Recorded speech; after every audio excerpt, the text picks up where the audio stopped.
বিশ্বনবী বলতেন, আল্লাহুম্মা জাআলনি সাবুরা ওয়া জাআলনি শাকুরা ওয়া জাআলনি ফি আইনি সগীরা ওয়া ফি আয়ুনিন নাসি কাবীরা।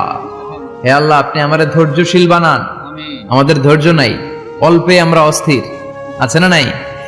এই দেশের মানুষ খুব বেশি অস্থির, বাংলাদেশের মানুষ খুব বেশি অস্থির। আমি পৃথিবীর অনেক দেশে ঘুরেছি, সেখানে দেখেছি মানুষজন খুব ধীরস্থির ভাবে কাজ করতে পছন্দ করে। সুপার শপে যদি কিনতে যায়, they maintain the queue in super shop. Super শপে লম্বা লাইন, সবাই যে ওখানে ভদ্রভাবে দাঁড়ায়, একজনের পর একজন যাবে। টিকিট কাটতে যাবে, লম্বা লাইন, একজনের পর একজন দাঁড়ায়, একজন যাবে আরেকজন। তো ওখানে যদি কোনো বাঙালি থাকে, তখন দেখা যায় তার অস্থিরতা। কেন সামনে এত লাইন, এত সময় লাগে কেন, আমি কখন পাবো, আমার কি হবে? অস্থিরতা আছে না নাই? মানে সে পারে না সামনে সবাইকে ডিঙ্গিয়ে আগে যে টাকা পে করবে, আগে যে টিকিট কাটবে। এই অস্থিরতা আমাদের কমাইতে হবে, ধৈর্যশীল হতে হবে। গোটা বিশ্বব্যাপী আমাদের এই বাংলাদেশের মানুষের এই বদনাম যে আমরা অস্থির প্রকৃতির, আমরা ঠান্ডা মাথায় ভাবি না। ঠান্ডা মাথায় ভাবতে হবে, ধৈর্যশীল হতে হবে। ইন্নামা সাবরু ইনদা সাদামাতিল উলা। বিষ্ণু বলেছেন, বিপদের প্রথম ধাক্কায় যে সবর ধারণ করতে পারে সেই তো সবুর। এজন্য বিষ্ণু দোয়া করতেন, আল্লাহুম্মা জাআলনি সাবুরা, আল্লাহ আপনি আমাকে ধৈর্যশীল বানান।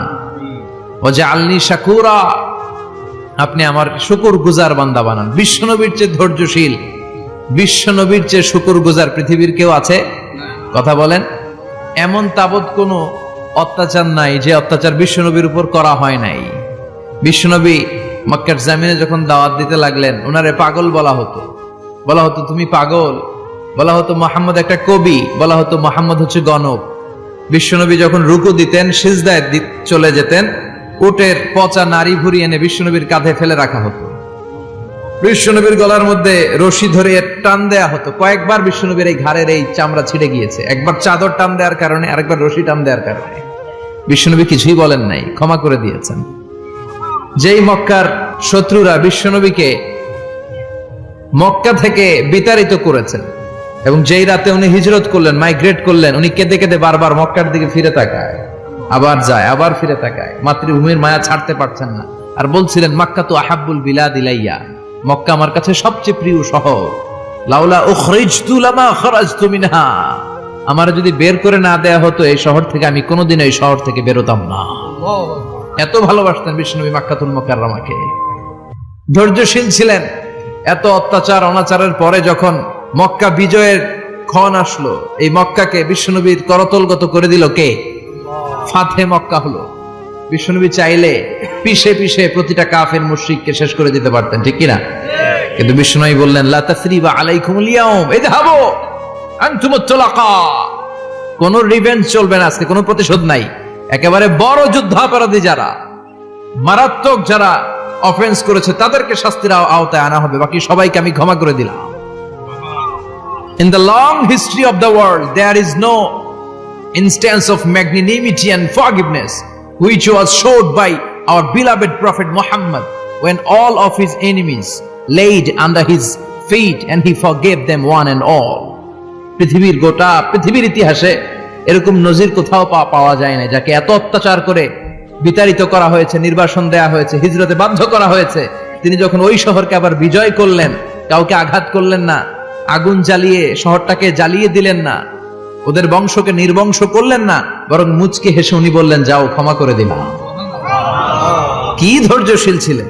আবার দোয়াও করতেন, আল্লাহুম্মা জাআলনি সাবুরা, আল্লাহ আপনি আমার ধৈর্য বাড়ায় দেন। ওয়া জাআলনি শাকুরা, আপনি আমার শুকরগুজার বানান। ওয়া জাআলনি ফি আইনি সগীরা, আল্লাহ আমার চোখে আপনি আমারে ছোট বানান। ওয়া ফি আয়ুনিন নাসি কাবীরা, আল্লাহ মানুষের চোখে আপনি আমারে বড় বানান। কি মানুষ ছিল, নিজের চোখে নিজে ছোট থাকতে চাইতেন। আমরা নিজের চোখে নিজের বড় মনে করি, এরকম ডাকাইত আছে না নাই? নিজেরাই নিজে মনে করে কত বড় সাহেব, লাট সাহেব। মান তাওয়াদা তারাফা, এটা হচ্ছে সুন্নাতুল্লাহি ফিল আরদ। মান তাওয়াদা তারাফা, যে নিচে নেমে থাকতে চায়, আল্লাহ ওরে টেনে উপরে উঠায়। আর যে খালি উঠতে চায়, হিংসা করে, অহংকার করে, উপরে ঠেলতে চায়, ওরে নিচে নামায় দেয় কে?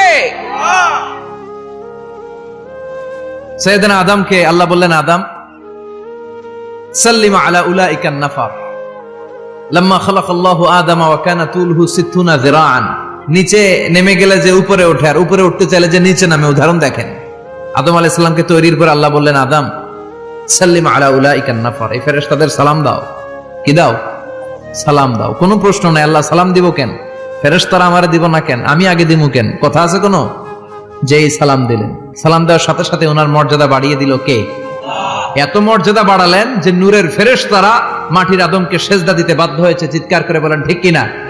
তুমি মাটির আদমকে প্রথম সৃষ্টি করিয়া ঘোষণা করিয়া দিলে শ্রেষ্ঠ বলিয়া, তাই তো নূরের ফেরেশতা করে আদমকে সেজদা। সবার চেয়ে সম্মান দিলে মাটির আদমকে।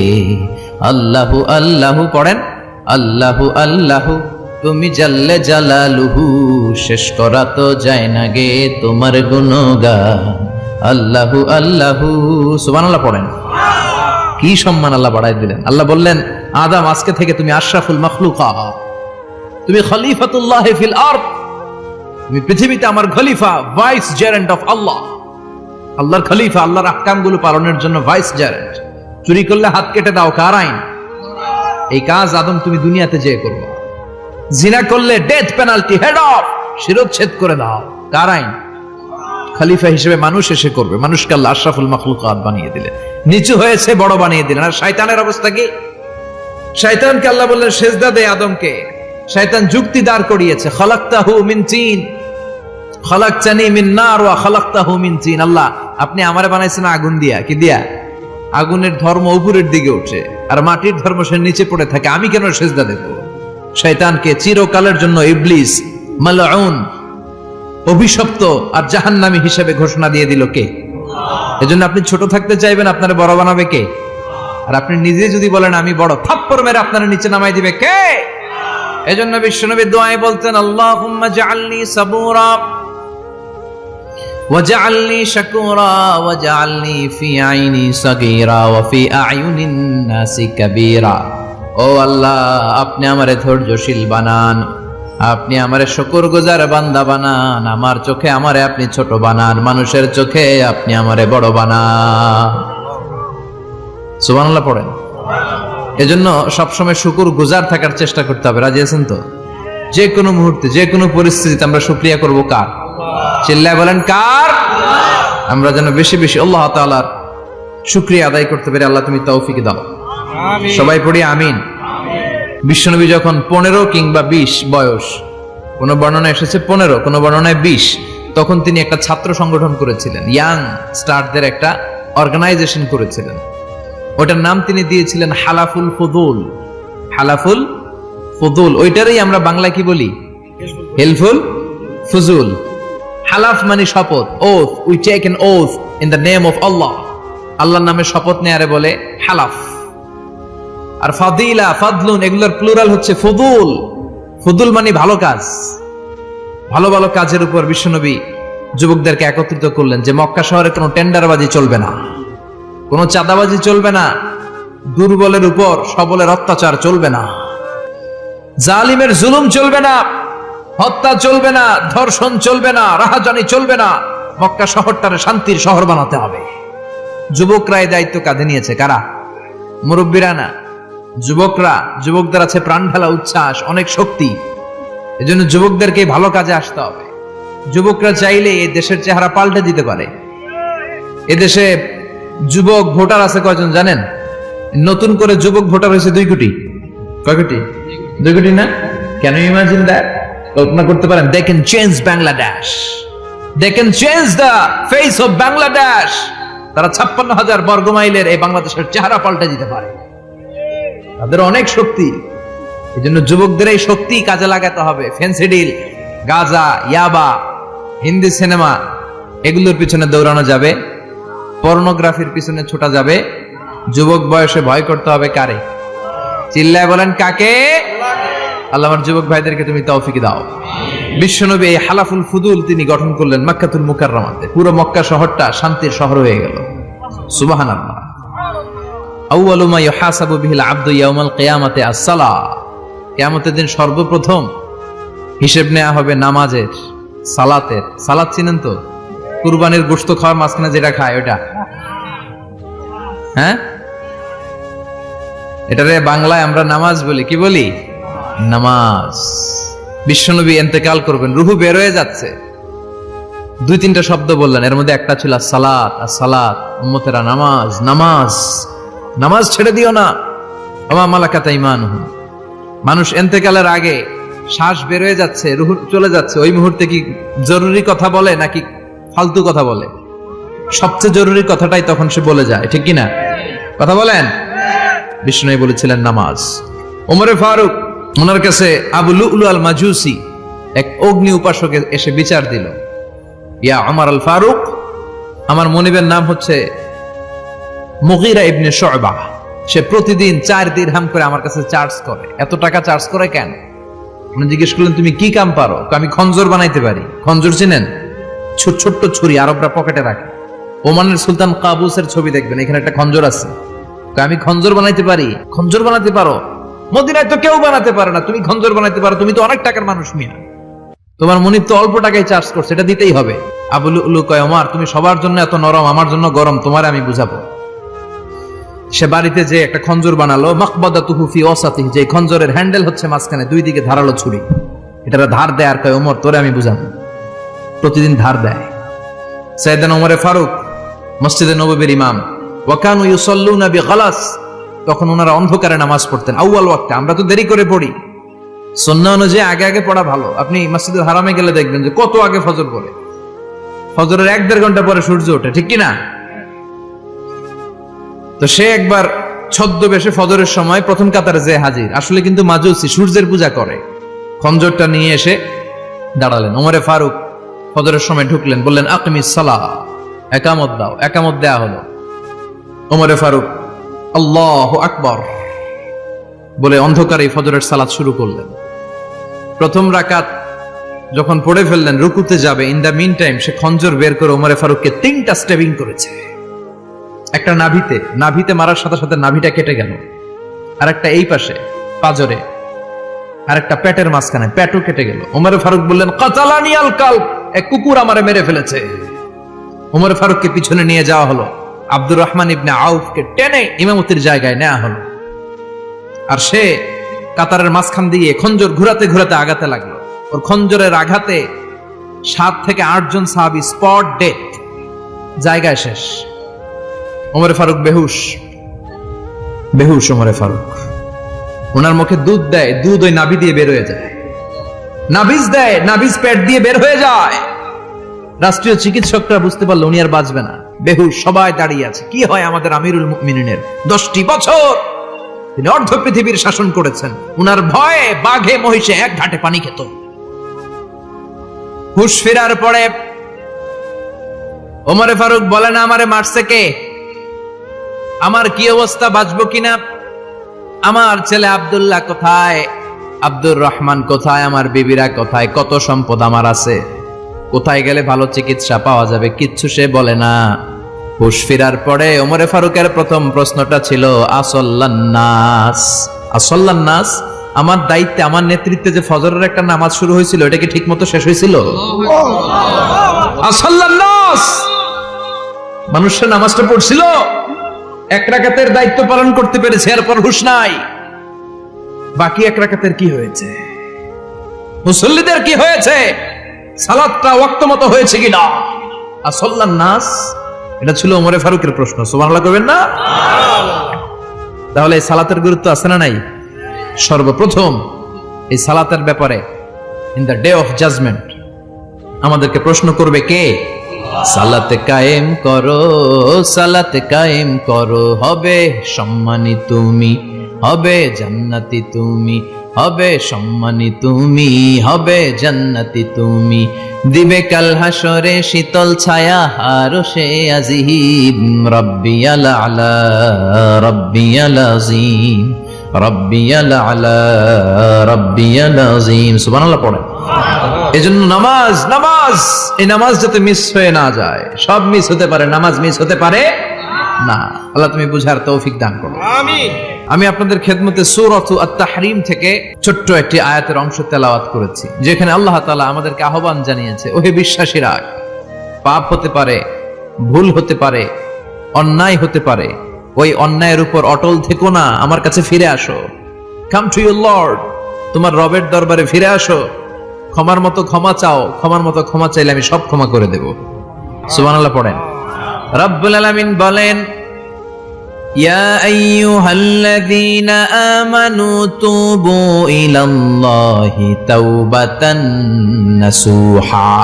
ও বিশ্বাসীরা, ভুল করেছো, অন্যায় করেছো, পাপ করেছো, জুলুম করেছো, আমার কাছে ফিরে আসো, ক্ষমা চাও। ক্ষমার মতো ক্ষমা চাইলে সব গুনাহ মাফ করে দিতে পারে কে? পাপ নাই, গুনাহ করি না, এরকম কেউ আছি? কথা বলেন। কত পাপ করছি, কোনো হিসাব আছে? পৃথিবীর কেউ না জানলেও জানে কে? পৃথিবী না জানুক আমি তো জানি, আমি কি পাপ করেছি হায়। আমার পাপের করলে বিচার, বাঁচার আমার নাই উপায়। দয়াময় প্রভু মাফ করো আমায়, মাফ করো আমায়। পড়েন আমিন। আমাদের পাপগুলো ক্ষমা করে কে? চিল্লায় বলেন কে? আল্লাহ ডেকে বলে, গোলাম আমি হলাম গাফিরুয যামব কাবিলুত তাওব। আমার কাজ হলো ক্ষমা করা, আমার কাজ হলো তওবা কবুল করা। শয়তানের কাজ হলো ওয়াসওয়াসা দেওয়া, আমাদেরকে ভুল পথে নিয়ে যাওয়া। আর আমাদের কাজ হলো ভুল করে ফেলা, আল্লাহর কাজ হলো ভুলগুলো মাফ করে দেয়া। আল্লাহ ডেকে বলে, গোলাম তোরা যদি ভুল না করতি, তোরা যদি পাপ না করতি, তোরা যদি অন্যায় না করতি, তোদেরকে ধ্বংস করে দিয়ে এমন একটা জাতি আমি এই দুনিয়ার বুকে তৈরি করতাম যারা সকালবেলা ভুল করে দুপুরে মাফ চাইতো, দুপুরে ভুল করে রাত্রে মাফ চাইতো, আজকে ভুল করে আগামীকাল মাফ চাইতো। আর আমি আল্লাহ গুনাহগুলো তাদের সব ক্ষমা করে দিতাম। ক্ষমা করে দিতে আল্লাহর বড্ড ভালো লাগে। বান্দা আল্লাহর কাছে বারবার চাক, চোখের পানি ছাড়ুক, এটা আল্লাহ পছন্দ করে। চোখের পানির যে কত পাওয়ার আপনি কল্পনাই করতে পারবেন না। অনুশোচনার চোখের পানি চোখ বেয়ে নাকের ডগা পেয়ে জমিনে পড়ার আগেই আল্লাহ এই বান্দারে মাফ করে দেয়। বিশ্বনবী ডেকে বলে, ও আমার উম্মতেরা শোনো, আল্লাহর কাছে দুনিয়ার মানুষদের দুই ফোঁটা পানি সবচেয়ে প্রিয়। এক হলো জিহাদের ময়দানে রক্তের ফোঁটা, দুই হলো অনুতপ্ত বান্দার চোখের পানির ফোঁটা। কত ভুল আপনি করেছেন, কত অন্যায় আপনি করেছেন, কত পাপ আপনার হয়েছে, কত মিথ্যা আপনি বলেছেন, কয় ওয়াক্ত নামাজ ছেড়েছেন, কয় লাখ টাকা ঘুষ খেয়েছেন, কত যৌতুক আপনি খেয়েছেন, কত মিথ্যা আপনি বলেছেন। আপনার পাপ যত বড় হোক, যত বিশাল হোক, যত বেশি হোক, আল্লাহর দয়ার পরিসীমা তার চাইতেও বড়। আপনার পাপ, আপনার অন্যায়, আপনার জুলুমগুলো যদি হয় খালের পানির সমান, বিলের পানির সমান, আল্লাহর দয়া সাগরের পানির সমান। আপনার পাপ যদি হয় সাগরের পানির সমান, আল্লাহর দয়া মহাসাগরের পানির সমান। আপনার পাপ আর অন্যায় যদি হয় পাহাড়ের সমান, আল্লাহর দয়া আকাশের সমান। আপনার পাপ যদি হয় আকাশের সমান, আল্লাহর দয়া আরশের সমান। এজন্য আল্লাহ বললেন, ইয়া আইয়ুহাল্লাযীনা আমানু তুবু ইলাল্লাহি তাওবাতান নাসুহা। ও আমার গোলাম, তুই তোর নিজের যত বেশি ভালোবাসিস তার চেয়েও আমি তোরে বেশি ভালোবাসি। তোর বাবা মা তোরে যত বেশি ভালোবাসে তার চেয়েও আমাদেরকে বেশি ভালোবাসে কে? আল্লাহ বললেন, ভালোবাসারে তৈরি করার পরে আমি 100 টুকরা করলাম। চিল্লায় বলেন কয় টুকরা? 99 টুকরা ভালোবাসা আমি আল্লাহ নিজের মধ্যে রেখে দিলাম। 1 টুকরা ভালোবাসা গোটা বিশ্বের সবার মধ্যে আমি ভাগ করে দিলাম। 1 টুকরা ভালোবাসা পেয়ে আমাদের অবস্থা দেখছেন? আল্লাহ যদি 1 টুকরা না দিয়ে আমাদের 30 টুকরা দিত, কথা কন, 1 টুকরা না দিয়ে 80 টুকরা দিলে কি হইতো? কথা কয় না। 14 ফেব্রুয়ারি কবে? কথা কন। বিশ্ব ভালোবাসা এই দিবসের সাথে মুসলমানদের কোনো সম্পর্ক? কোন মুসলমান ঘরের মেয়ে, কোন মুসলমান ঘরের ছেলে 14 ফেব্রুয়ারি এই ওয়ার্ল্ড ভ্যালেন্টাইন দিবস পালন করতে পারে? এগুলোর সাথে আমাদের সম্পর্ক নাই। যাদের মধ্যে কোনো ভালোবাসা নাই, মিল মোহাব্বত নাই, তারা বছরে একটা দিন দেখানোর জন্য পালন করে। আমাদের সারা বছরই তো ভালোবাসা। কথা কন।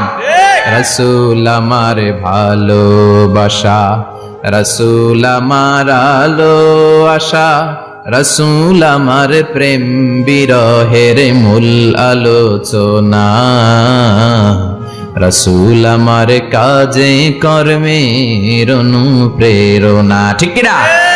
আমার নবীর জন্য আমার ভালোবাসা আছে না নাই? আমার রবের জন্য আমার ভালোবাসা আছে না নাই? আমার মা বাবার জন্য ভালোবাসা আছে না নাই? সবার জন্য সবার ভালোবাসা আছে না নাই? আমগো দিবস লাগবো কেন? আজকেও তো আমগো ভালোবাসা দিবস, কথা কন। প্রতি মুহূর্তে আমাদের ভালোবাসা, এজন্য আমাদের ডেট পালন করা লাগে না। আমরা সব সময় সবারই ভালোবাসি, চিল্লায় বলেন ঠিক কিনা? এজন্য আল্লাহ ডেকে বললেন, গোলাম আমি যে তোদের কত ভালোবাসি তোর ধারণা নাই। চোখের পানি ছাড়, গুনার কথা স্মরণ কর, তওবা কর, তওবার মতো তওবা করলে সব গুনাহ মাফ করে দিতে পারে কে? আল্লাহ। বিশ্বনবী বলে আমার কোনো গুনাহ নাই, তারপরেও প্রতিদিন 70 বারেরও বেশি আমি তওবা করি। আল্লাহে ইন্নী আস্তাগফিরুল্লাহ ওয়া আতুবু ইলাইহি আকসার মিন 70 মাররা। Could you imagine that? কল্পনা করছেন কোনদিন যে নবীর গুনাহ নাই ওই নবী তওবা পড়ে প্রতিদিন 70 বার, আকসার 70 বারেরও বেশি। আমার পড়া দরকার কয়বার? আপনার পড়া দরকার কয়বার? বিশ্বনবী 70 বারের বেশি বললে আমাদের পড়া দরকার কয়বার? আর আমরা প্রতিদিন পড়ি কয়বার? কথা কন। আমাদের ভুল হবে, ভুল হতে সমস্যা নাই, ভুল হওয়াই মানুষের স্বভাব, কিন্তু ভুল হওয়ার পরে ভুলের উপর অটল থাকা যাবে না। শয়তান আর মানুষের মধ্যে এই মৌলিক পার্থক্য। শয়তান ভুল করে ভুলের উপরই আছে, ঠিক কিনা? ক্ষমা চায় নাই, কিন্তু আমরা সকালে ভুল করলে দুপুরে মাপ চাই কার কাছে? মৃত্যুর আগ পর্যন্ত আমরা ক্ষমা চাইলে ক্ষমা করে দিবে কে? সব সময় 24/7 তওবার দরজা খোলা, দুইটা সময় ছাড়া। ভালো করে মনে রাখবেন, মুখস্থ ঠোঁটস্থ যেন থাকে। দুইটার সময় তওবা কবুল হয় না, চিৎকার করে বলেন কয় সময়? এক হলো বাদাল গারগারা, গারগারানি যখন আসে, মালাকুল মাউত যখন চলে আসে, মালাকুল মাউতরে যখন দেখে ফেলবেন তখন তওবা কবুল হবে নাকি? কথা কন। ফেরাউনের নাম শুনছেন? পরে যখন আল্লাহ লোহিত সাগরে ডুবাইয়া পানি খাওয়াইতে লাগলো, পানি খাইতে খাইতে পেটটা হয়েছে এত বড়, আর পানি খাইতে পারেন। এরপর হাত তুলা কয় আনা মিনাল মুসলিমিন, কোরআনের আয়াত, আনা মিনাল, হাত তুলা কয় আমি মুসলমান। ফেরাউন না বলে মুসলমান, আমরা যাবো কই? কথা কও।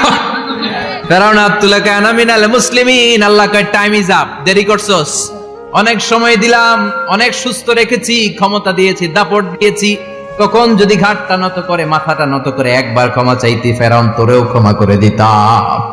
কিন্তু সময় শেষ হওয়ার পরে আমি মুসলমানদের অন্তর্ভুক্ত বললে কোনো লাভ হবে নাকি? আল্লাহ বলল সময় নাই, সময় শেষ। কারণ মুসা আলাইহিস সালামের চাচাতো ভাই অনেক দাওয়াত দিল, যাকাত দে, কারণকে যাকাত দিব না, এই সম্পদ আমি কামাইছি, আল্লাহ দেয় নাই। মুসা আলাইহিস সালাম বললেন তাহলে আযাবের অপেক্ষা কর, আযাব চলে আসলো। আল্লাহ বলেন মুসা সেফ জোনে যাও, সরো, এখনই আযাব। ফাখাসাফনা বিহি ওয়া বিদারিহিল আরদ, পুরো ফাইয়ুমের জমিনটার আল্লাহ কাঁপিয়ে দিলেন, আর কারুনকে সহ পুরো সম্পত্তি তার জামিনের ভিতরে দাবিয়ে দিলেন। হাঁটু পর্যন্ত কারুন দেবে যায়, ভাবছে উঠে যাবে, কোমর পর্যন্ত দেবে যায়, ভাবছে উঠে যাবে, গলা পর্যন্ত যখন দেবে যায় আর সুযোগ নাই। কয় মুসা আমার সব সম্পত্তি তোরে আর তোর আল্লাহরে দিয়ে দিলাম, আমারে বাঁচা, আমারে সব সম্পত্তি তোর আর তোর আল্লাহ, আমারে খালি বাঁচা, চাচা আপন প্রাণ। আল্লাহ বলে সময় শেষ। তার মানে বাদাল গারগারা তওবা কিন্তু আর কবুল হয়? এই হলো একটা। নাম্বার 2, বাদা তুলুই শামস মিন মাগরিবিহা, প্রতিদিন সূর্য কোন দিক দিয়ে ওঠে? কথা কয় না? পূর্ব দিকে। কিয়ামতের আগ দিয়ে সূর্য আর পূর্ব দিকে উঠবে না, পশ্চিম দিক থেকে উঠবে। যেদিন প্রভাতে পশ্চিম দিক থেকে সূর্য উঠবে, ওই দিন থেকে তওবার দরজাটারে বন্ধ করে দিবে কে? আল্লাহ। তার আগ মুহূর্ত পর্যন্ত জীবনে যত গুনাহ করেছি, অন্যায় করেছি, চোখের পানি ছেড়ে ক্ষমা চাইলে ক্ষমা করবে কে? শয়তান আল্লাহরে চ্যালেঞ্জ দিছে, আল্লাহ তুমি আমারে জাহান্নামে পাঠাবা, আমিও তোমার বান্দা করে লয়ে একসাথে জামাতে ঢুকমু, একা ঢুকবো না, একা যাব না, তোমার বান্দাদেরকে সবগুলারে জাহান্নামী বানায়া তারপরে ঢুকমু। তোমারে চ্যালেঞ্জ দিলাম, একটারও জান্নাতে ঢুকাইতে পারবা? আল্লাহকে তুই আমার চ্যালেঞ্জ দিলি, আমি তো সব রাজার বড় রাজা, মহারাজা, আমার চ্যালেঞ্জ দেশ, এত সাহস পাইলি কই? তুই আজীবন ওয়াসওয়াসা দিয়ে পাপ কাজ করাবি, একদিন তাফসীর মাহফিলে এসে আমার বান্দা ক্ষমা চাবে, আমি মাফ করে দেব, তুই কি করবি? আজীবন অন্যায় করবে, আজীবন পাপ করবে, জুলুম করবে, একদিন চোখের পানি ছেড়ে আমার কাছে কান্নার মতো কান্না করলে আমি সব গুনাহ মাফ করে দেব। এজন্য আল্লাহ বললেন ইয়া আইয়ুহাল্লাযীনা আমানু তুবু ইলাল্লাহি তাওবাতান নাসুহা, ভুল করেছো, তওবা করো, মাফ করবে কে? সাইয়েদনা আদম আলাইহিস সালাম ভুল করলেন, দুনিয়ায় এসে শত শত বছর কাঁদলেন, কিন্তু ক্ষমা হয় না। আল্লাহরে বললেন, আল্লাহ কি করলে ক্ষমা পাবো বলো? ফাতালাক্কা আদামু মির রাব্বিহি কালিমাতিন ফাতাবা আলাইহি। আল্লাহ বললেন, ও আদম, তোমারে কিছু কালেমা শিখায় দেই, এই কালেমাগুলো দিয়ে আমার কাছে দোয়া করো, ক্ষমা করে দেব। আল্লাহ শিখায় দিলেন, ও আদম, দুই হাত তুলে চোখের পানি ছেড়ে আমার কাছে পড়ো, রব্বানা, পড়েন, রব্বানা যালামনা আনফুসানা ওয়া ইল্লাম তাগফির লানা ওয়া তারহামনা লানাকুনান্না মিনাল খাসিরিন। এটা শিখাই দিয়েছিল আল্লাহ। আল্লাহ, আমি জুলুম করেছি, অন্যায় করেছি, ভুল করেছি, পাপ করেছি, তুমি যদি ক্ষমা না করো, ক্ষমা করার কেউ নাই, ঠিক কি না? আমরাও পাপ করলে এই দোয়াটা পড়ার দরকার আছে না নাই? 5টা শর্ত সাপেক্ষে আমাদের তওবা কবুল করবে কে? তওবা কবুল হওয়ার কিছু শর্ত আছে 5টা। কয়টা? চিৎকার মেরে বলতে হবে, তওবা কবুল হওয়ার শর্ত কয়টা? 1 নম্বরে হচ্ছে আল ইকরা, acknowledgement. You have to give the acknowledgement that you are the greatest sinner on earth. আপনাকে ঘোষণা দিতে হবে যে আপনি পৃথিবীর সবচেয়ে বড় পাপী। 1 নম্বর শর্ত, আপনি বলেন যে আল্লাহ, আমার চেয়ে বড় পাপী নাই, আকাশের নিচে জমিনের উপরে আমি সবচেয়ে বড় পাপী, এমন কোন পাপ নাই যেটা আমি করি নাই, ঠিক কিনা? 1 নম্বরে পাপের ঘোষণা দেন। 2 নম্বরে আন-নাদাম, নাদাম মানে repentance. You have to be repentant for what you have done. আপনাকে অনুতপ্ত হতে হবে, চোখের পানি ছাড়তে হবে, আল্লাহ আমি লজ্জিত, আল্লাহ আমি নাদান, আমি পিশাচ, আমারে মাফ করে দাও। তার মানে স্বীকার গেলেন কি অন্যায় করেছেন। 2 নম্বরে আপনি অনুতপ্ত হলেন। 3 নম্বরে স্টপ, যেই পাপ করতেছিলেন ওটা থামান, stop what you have done, যেটা করতেছিলেন আগে থামান। আপনি সুদ খাইছেন, অনুশোচনা আসলো, মাফও চাইতেছেন, আবার সুদও খাইতেছেন, হবে? আপনি ঘুষ খেয়েছেন, তওবা শুরু করলেন, আবার ঘুষও খেয়ে যাচ্ছেন, হবে? থামেন, স্টপ। 3টা গেল। 4 number, to hate what you have done, ঘৃণা করতে হবে, যে পাপটা করেছেন মন থেকে ওই পাপটাকে ঘৃণা করতে হবে। 5 নাম্বার শর্ত হচ্ছে to determine that you never repeat this sin again in your life. আল্লাহর ওয়াদা দেন, কমিটমেন্ট দেন যে আল্লাহ, আমার জীবনে পারতপক্ষে এই পাপ জীবনেও করব না। চিৎকার করে বলেন ঠিক কিনা? তার মানে আপনি স্বীকার যান, তারপরে আপনি অনুতপ্ত হবেন, যে পাপ করেছেন থামিয়ে দিবেন, পাপটারে মন থেকে ঘৃণা করবেন, আর আল্লাহরে ওয়াদা দিবেন, আল্লাহ আর করব না। এই 5টা শর্তের আলোকে তওবা করলে জীবনের সব গুনাহ মাফ করে দিবে কে? এজন্য আল্লাহ বললেন, ইয়া আইয়ুহাল্লাযীনা আমানু তুবু ইলাল্লাহি তাওবাতান নাসুহা। তওবার মতো তওবা করো, সব গুনাহ মাফ করতে পারে কে? তওবা করবেন তো? রাজি আছেন? কবে করবেন? এই মুহূর্তে তওবা করলাম, এই মুহূর্তে আল্লাহর কাছে ক্ষমা চাই, আল্লাহ জীবনের সব গুনাহ মাফ করে দাও। আমাদের দেশে তওবা করার জন্য হুজুর লাগে, কথা কন? পিসা হুজুর, বড় হুজুর, ছোট হুজুর, হাফেজ সাহেব লাগে না? হাফেজ সাহেব, ইমাম সাহেব, এদের ছাড়া নাকি তওবা হয় না। না, এটা ভুয়া কথা। আপনি অনুতপ্ত হন, আপনি চোখের পানি ছাড়েন, আপনি আপনার রবরে বলেন, ক্ষমা করে দিবে কে? ইমাম সাহেব আসতে হবে, শর্ত না। পীর সাহেব হুজুর এসে হুজুরের হাতে হাত রেখে তওবা পড়তে হবে, শর্ত না। আপনার রবরে ডেকে চোখের পানি ছেড়ে ক্ষমা চান, ক্ষমা করবে কে? আর প্রতিদিন শতবার পড়তে থাকবেন আস্তাগফিরুল্লাহ। আওয়াজ করে সবাই পড়েন আস্তাগফিরুল্লাহ, আর জোরে পড়েন আস্তাগফিরুল্লাহ।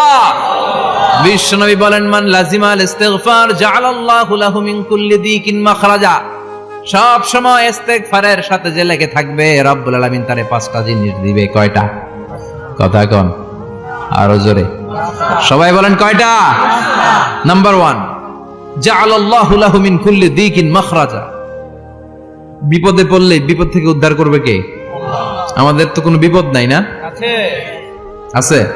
কত বিপদ, হ্যাঁ? রাস্তাঘাটে দুর্ঘটনা হতে পারে, যে কোনো সময় ভূমিকম্পে পড়তে পারি, বজ্রপাত পড়তে পারে না, ঠেড়া বইরা মানুষ নাই, আছে না নাই? এই বিপদ আপদ থেকে আপনারা রক্ষা করবে কে? যদি আপনি ইস্তেগফারের সাথে আঠার মতো লেগে থাকেন। কিসের সাথে? কথা বলেন।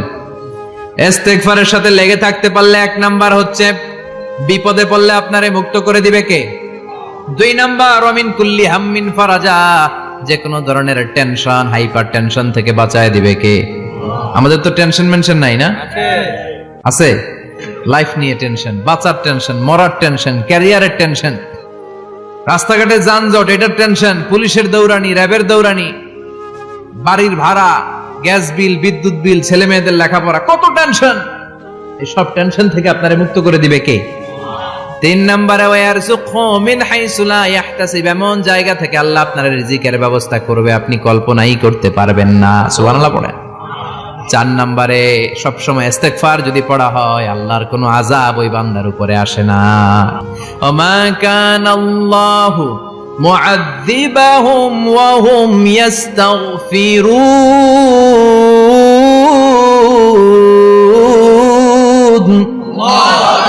যতক্ষণ আমার বান্দা আমার কাছে ইস্তেগফার পড়তে থাকে আমার কোনো আযাব বান্দারে পাবে না। যতক্ষণ ইস্তেগফার পড়বেন আল্লাহর কোনো আযাব আপনার উপর আসবে না। 4টা গেল। 5 নাম্বার, বারবার ইস্তেগফার পড়লে রফিক ভাই আল্লাহ আপনারে মুস্তাজাবুদ দাওয়া বানিয়ে দিবে। দোয়া করা মাত্র কবুল করে নেবে কে? আল্লাহ। মুস্তাজাবুদ দাওয়া বুঝেন তো? মানে যিনি হাত তুলতে দেরি কবুল হতে দেরি হয় না। বারবার ইস্তেগফার পড়ে দেখেন যে আপনার দোয়া কেমনে কবুল হয়। ইমাম আহমদ ইবনে হাম্বলের নাম শুনেছেন? হাম্বলি মাযহাবের প্রতিষ্ঠাতা। হানাফি, শাফিঈ, মালিকি, 4 নাম্বারটা আপনারা বলেন হাম্বলি। এই হাম্বলি মাযহাবের ইমামের নাম আহমদ ইবনে হাম্বল। জগৎ বিখ্যাত মুহাদ্দিস। একক স্বতন্ত্র হাদিসের কিতাব হিসেবে পৃথিবীতে সবচেয়ে বড় যে হাদিসের কিতাব ওইটার নাম মুসনাদ আহমদ ইবনে হাম্বল। 40,000 হাদিসের কালেকশন আছে এটা। এই ইমাম আহমদ ইবনে হাম্বল ওনার শেষ জীবনটা হাদিস পড়ানো, হাদিস কালেকশনের জন্য ব্যয় করেছেন। শহরের পর শহর, দেশ থেকে দেশ, দেশান্তরে ঘুরতেন একটা হাদিসের জন্য। উনি সফরে বেরিয়েছেন হাদিস কালেকশনের জন্য। প্রচন্ড শীতের রাত, উনি মাগরিবের নামাজ, এশারের নামাজ পড়ে একটা মসজিদে শুয়ে পড়লেন আর শুয়ে শুয়ে হাদিস পড়তেছেন। কি পড়তেছেন? কথা বলেন। আর মনে মনে ভাবলেন রাতটা মসজিদে কাটায় দেই, ফজরের নামাজ পড়ে আবার বেরোবো। কিন্তু দারোয়ান এসে বলে মসজিদে থাকতে পারবেন না, ওঠেন। দারোয়ান আছে না? কথা কোন? আহমদ ইবনে হাম্বল বললেন আমি শুধু রাতটা থাকতে চাই, আমি তো ফজরেরও মুসল্লি, ফজর নামাজ পড়বো তো এই মসজিদে, আমার থাকতে দাও। দারোয়ান তো দেয় না, কেন? মসজিদে থাকার জায়গা না, যান মিয়া। উনি যে আহমদ ইবনে হাম্বল এটা চিনে নাই, থাকতে দেয় না। কি করবে এখন? উনি কাঁথা গুছিয়ে হাদিসের কিতাব নিয়ে কাঁধের মধ্যে ব্যাগ নিয়ে মসজিদ থেকে বেরোয় গেলেন। কি আর করবেন? প্রচন্ড শীত আর কাঁপতেছেন, বুড়ো মানুষ। পথিমধ্যে দেখলেন বাজার একজন খাব্বাজ, শাবুন খাব্বাজ, যুবক রুটি বিক্রেতা। সে রুটি বিক্রি করে, চুলার মধ্যে রুটি সেকে। সে যে সালাম দিল আসসালামু আলাইকুম, যুবক বলে ওয়ালাইকুম আসসালাম। আহমদ ইবনে হাম্বল বলে যুবক আমার যাওয়ার জায়গা নেই, সফরে বেরিয়েছি, খুব শীতে কষ্ট পাচ্ছি, রাতে যদি তোমার এই চুলা থেকে একটু আগুন পোহাই কোনো সমস্যা? যুবক বলে না না সমস্যা না, আহলান ওয়া সাহলান, খোশ আমদেদ, আসেন। আপনি আগুন পোহাইলে আমার সমস্যা কি? সুবহানাল্লাহ পড়েন। আল্লাহ শুকরিয়া করে উনি বসলেন আর আগুন পোহাচ্ছেন। আর খেয়াল করলেন যুবক রুটি বানায় আর পরে আস্তাগফিরুল্লাহ, রুটির দলা বানায় পরে আস্তাগফিরুল্লাহ, খামির বানায় আর পরে আস্তাগফিরুল্লাহ, রুটি নিয়ে উনুনের ভিতরে চুলার ভিতরে সেকা দেয় আর পরে আস্তাগফিরুল্লাহ। দোকানদারের কাছে কেউ আসলেই সে রুটি দেয় আর পরে আস্তাগফিরুল্লাহ। ক্রেতার কাছ থেকে টাকা নিয়ে ক্যাশ বক্সে রাখে আর কি পড়ে? আবার রুটি বানানো শুরু করে আর কি পড়ে? খালি এটাই পড়তেছে। ইমাম আহমদ ইবনে হাম্বল তো অবাক, কিরে এটা আবার কেমন যুবক, খালি আস্তাগফিরুল্লাহ। উনি প্রশ্ন করলেন যুবক ঘটনা কি?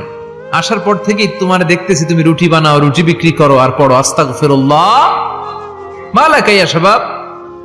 যুবক বলে আস্তাগফিরুল্লাহ আমার সবচেয়ে বেশি পছন্দের আমল, আমি সব সময় আঠার মতো ইস্তেগফারের সাথে লেগে থাকি আর সব সময় পড়তে থাকি আস্তাগফিরুল্লাহ, আর এর বদৌলতে আল্লাহ আমারে মুস্তাজাবুদ দাওয়া বানিয়ে দিয়েছে। সুবহানাল্লাহ। আহমদ ইবনে হাম্বল তো অবাক, আনতা মুস্তাজাবুদ দাওয়া, তুমি মুস্তাজাবুদ দাওয়া, রুটিওয়ালা। আমি এত বছর হাদিস পড়াই, আমিও তো মুস্তাজাবুদ দাওয়া না, আর তুমি রুটি বেচো বাজারে, তুমি মুস্তাজাবুদ দাওয়া, তুমি দোয়া করলে সব কবুল হয়ে যায়। যুবক বলে নাম আনা মুস্তাজাবুদ দাওয়া, আমি আমার জীবনে যত দোয়া করেছি কবুল করে নিয়েছে কে? আল্লাহ। সব দোয়া কবুল করে নিয়েছে আল্লাহ, একটা দোয়া ছাড়া। কয়টা? আহমদ ইবনে হাম্বলের কৌতূহল, কিউরিওসিটি আরো বেড়ে গেল। কি? সব দোয়া কবুল হয়েছে একটা দোয়া ছাড়া। মাযালিকা দোয়া ইয়া সাহেব, কি সেই দোয়া? যুবক এবার বলতে শুরু করলো, আমার জীবনে যে দোয়াটা আল্লাহ কবুল করে নাই সেটা হচ্ছে আমি আল্লাহর কাছে অনেক চেয়েছি, অনেক দোয়া করেছি যে আল্লাহ, শুনেছি এই জামানার সবচেয়ে বড় মুহাদ্দিস, তার নাম নাকি ইমাম আহমদ ইবনে হাম্বল। আল্লাহ, তোমার কাছে আমার চাওয়া, আমি যেন এই ইমাম আহমদ ইবনে হাম্বলের দেখে মরতে পারি, আমি যেন ইমাম আহমদ ইবনে হাম্বলের হাতে হাত রেখে মুসাফা করতে পারি আর তার কপালে একটা চুমু এঁকে দিতে পারি।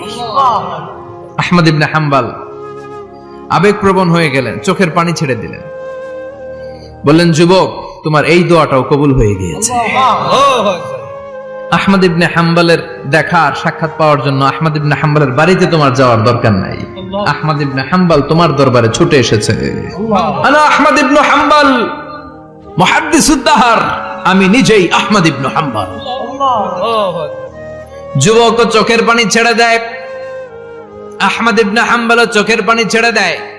যুবক চিৎকার মেরে ইমাম আহমদ ইবনে হাম্বলকে জড়িয়ে ধরে, হাতে হাত রেখে মুসাফা করে, কপালের মধ্যে চুমু খায় আর আল্লাহর শুকরিয়া করে বলে, ও ইমাম, আসলে এই দোয়াটাও আল্লাহ আজকে কবুল করে নিল। বিশ্বাস হয়? সবসময় ইস্তেগফার করলে আপনার দোয়াগুলোর এইভাবে কবুল করে নিবে কে? এই পাঁচটা জিনিস পাবেন সবসময় যদি ইস্তেগফারের সাথে লেগে থাকেন। রাজি আছেন তো?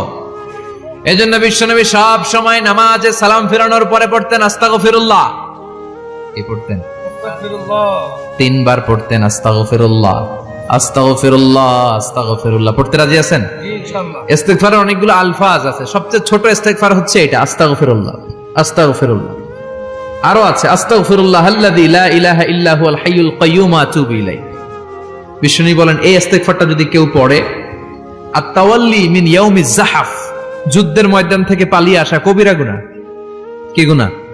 কাফেরদের সাথে যুদ্ধ, আমি তাগড়া যুবক, তলোয়ার নিয়ে নেমেছি, আমার দেহের এক ফোঁটা রক্ত থাকা পর্যন্ত আমি যুদ্ধ চালিয়ে যাব, আমি ফিরে আসতে পারবো না, আইনটা কার? ফিরে আসলে কবিরা গুনাহ। বিশ্বনবী বলেন, যুদ্ধের ময়দান থেকে ফিরে এসেছে এরকম কবিরা গুনাহ অবলম্বনকারীও যদি আস্তাগফিরুল্লাহ আল্লাযী লা ইলাহা ইল্লা হুয়াল হাইয়ুল কাইয়্যুম আতুবু ইলাইহি পড়ে, ওই কবিরা গুনাহকারীকেও ক্ষমা করে দিবে কে? পড়তে রাজি আছেন তো?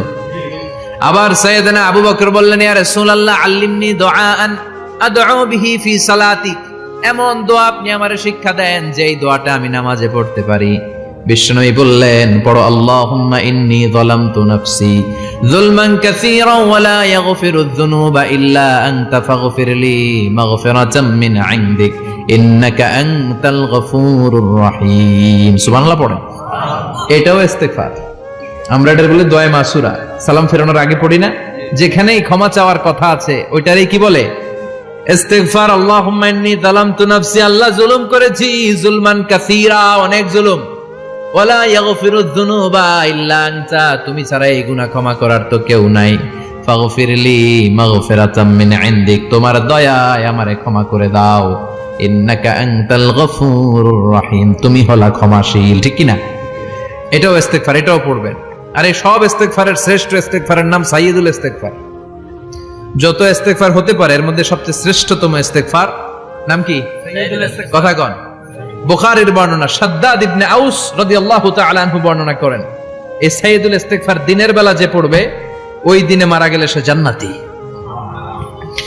এই সাইয়্যিদুল ইস্তেগফার রাতের বেলা যে পড়বে ওই রাতে যদি ইন্তেকাল হয় ওই লোকটা জান্নাতি। মুখস্থ আছে না? কার কার মুখস্থ হাত তুলেন? মাশাআল্লাহ, তাবারাকাল্লাহ, মাশাআল্লাহ, মাশাআল্লাহ। আর যাদের নাই তাদের হোমওয়ার্ক, তাদের আল্লাহুম্মা আনতা রাব্বি লা ইলাহা ইল্লা আনতা খালাকতানি ওয়া আনা আবদুক ওয়া আনা আলা আহদিকা ওয়া ওয়া'দিকা মাস্তাতা'তু আউযু বিকা মিন শাররি মা সানা'তু আবু'ু লাকা বিনি'মাতিকা আলাইয়া ওয়া আবু'ু লাকা বিযামবি ফাগফিরলি ফাইন্নাহু লা ইয়াগফিরুয যুনুবা ইল্লা আনতা। সুবহানাল্লাহ পড়েন। সুবহানাল্লাহ। আজকে রাতে পড়ছেন, মারা গেলে জান্নাতি। চিল্লায় পড়েন আল্লাহু আকবার। আল্লাহু আকবার। এজন্য বিশ্বনবী বলেন, আমার আগের গুনাহ মাফ, পরের গুনাহ মাফ, তারপরেও প্রতিদিন আমি 70 বার তওবা ইস্তেগফার পড়ি। আজকে থেকে পড়তে রাজি আছেন তো? ইনশাআল্লাহ। বেশি বেশি ইস্তেগফার পড়া যাবে না? একটু প্রাণ খুলে দিল খুলে আওয়াজ করে পড়েন তো আস্তাগফিরুল্লাহ। আর জোরে পড়েন আস্তাগফিরুল্লাহ। আবার সবাই পড়েন আস্তাগফিরুল্লাহ। সব সময় তওবা ইস্তেগফার যারা পড়ে তাদেরকে পছন্দ করে কে? সব সময় জিকির করে করে জিহ্বাটারে যারা ভিজিয়ে রাখে তাদেরকেও পছন্দ করে কে?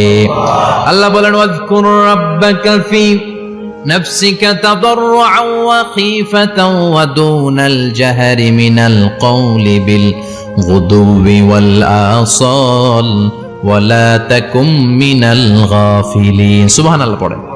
আল্লাহ বলেন ওয়াজকুর রাব্বাকা ফি নাফসিক, আল্লাহরে মনে মনে ডাকো। তাদাররুআন ওয়া খীফা, আল্লাহর জিকির করতে আল্লাহ বলেছেন ফি নাফসিক, বুঝতেছেন না অর্থ? ফি নাফসিকা, মনে মনে আল্লাহর জিকিরটা করো।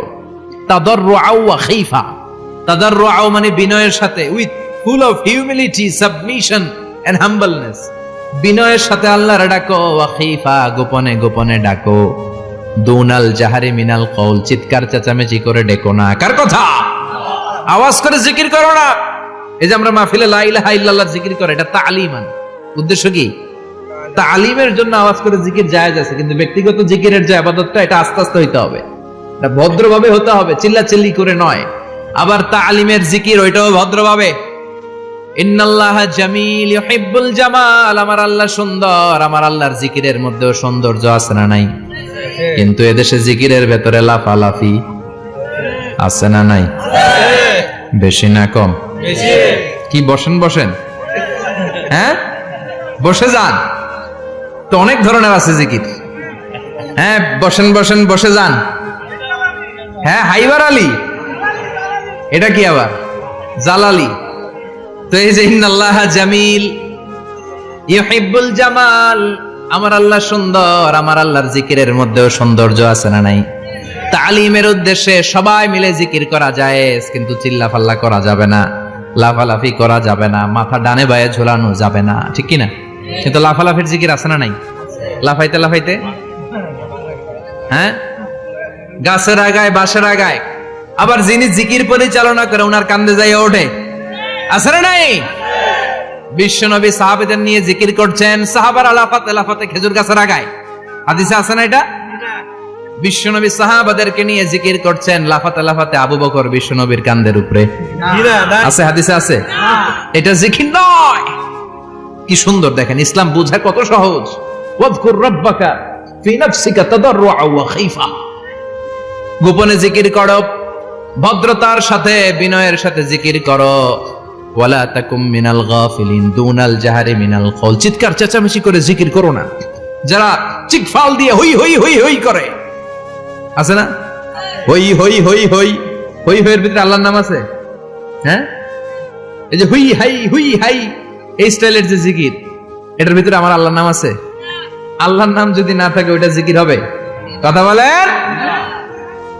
বিষ্ণু বললেন খবরদার, চিৎকার চেঁচামেচি করে লাফালাফি করে যারা জিকির করে, এরা মনে করে আল্লাহ কানে শুনে না। কথা বলেন। আপনি গোপনেও আল্লাহর ডাকলে আপনার ডাকে সাড়া দিবে কে? এজন্য রাব্বুল আলামিন বলেন ফাযকুরুনি আযকুরকুম ওয়াশকুরুলি ওয়ালা তাকফুরুন। বান্দা আমার জিকির তোমরা করো, আমিও তোমাদের জিকির করব, ঠিক কি না? আমরা যদি আল্লাহর জিকির করি, আমাদের জিকির করে কে? সুবহানাল্লাহ কইবেন না? আমরা আল্লাহর জিকির করে, আল্লাহ নাকি আমাদের জিকির করে, জানো তো না কথা এটা? আবার হাদিসে কুদসিতে আল্লাহ বলেন ফাইন যাকারানি ফি নাফসি যাকারতুহু ফি নাফসি, আমার বান্দা যদি একা একা আমার জিকির করে, আমি আমার বান্দারে একা একা স্মরণ করি। ওয়া ইন যাকারানি ফি মালাইন যাকারতুহু ফি মালাইন খায়রিম মিনহু, এরকম মহা সম্মেলন করে যদি কেউ আমি আল্লাহর জিকির করে, আমি এর চেয়েও বড় মহা সম্মেলন ফেরেশতাদেরকে নিয়ে করে আমার বান্দারে স্মরণ করি। ওয়া ইন তাকাররাবা ইলাইয়া শিবরান তাকাররাবতু ইলাইহি যিরাআন, আমার বান্দা যদি আমার দিকে এক বিঘত আসতে চায়, আমি আমার বান্দার দিকে এক হাত এগিয়ে যাই। আমার বান্দা যদি আমার দিকে এক হাত আসতে চায়, আমি আমার বান্দার দিকে দুই হাত যাই। ওয়া ইন আতানি ইয়ামশি আতাইতুহু হারওয়ালা, আমার বান্দা যদি আমার দিকে হেঁটে হেঁটে আসতে চায়, আমি আমার বান্দার দিকে দৌড়ে দৌড়ে যাই। সুবহানাল্লাহ পড়েন। এজন্য বিশ্বনবী বলেন লা ইয়াজালু লিসানুকা রাতবাম মিন যিকরিল্লাহ, আল্লাহর জিকির দিয়ে জিহ্বাটারে ভিজিয়ে রাখবা। কার কথা? চিল্লায় বলেন কার কথা? সবসময় আল্লাহর জিকির করতে রাজি আছেন তো? সবচেয়ে শ্রেষ্ঠ জিকির বিশ্বনবী বললেন আফদালু যিকরি লা ইলাহা লা ইলাহা লা ইলাহা ইল্লাল্লাহু মুহাম্মাদুর রাসূলুল্লাহ সাল্লাল্লাহু।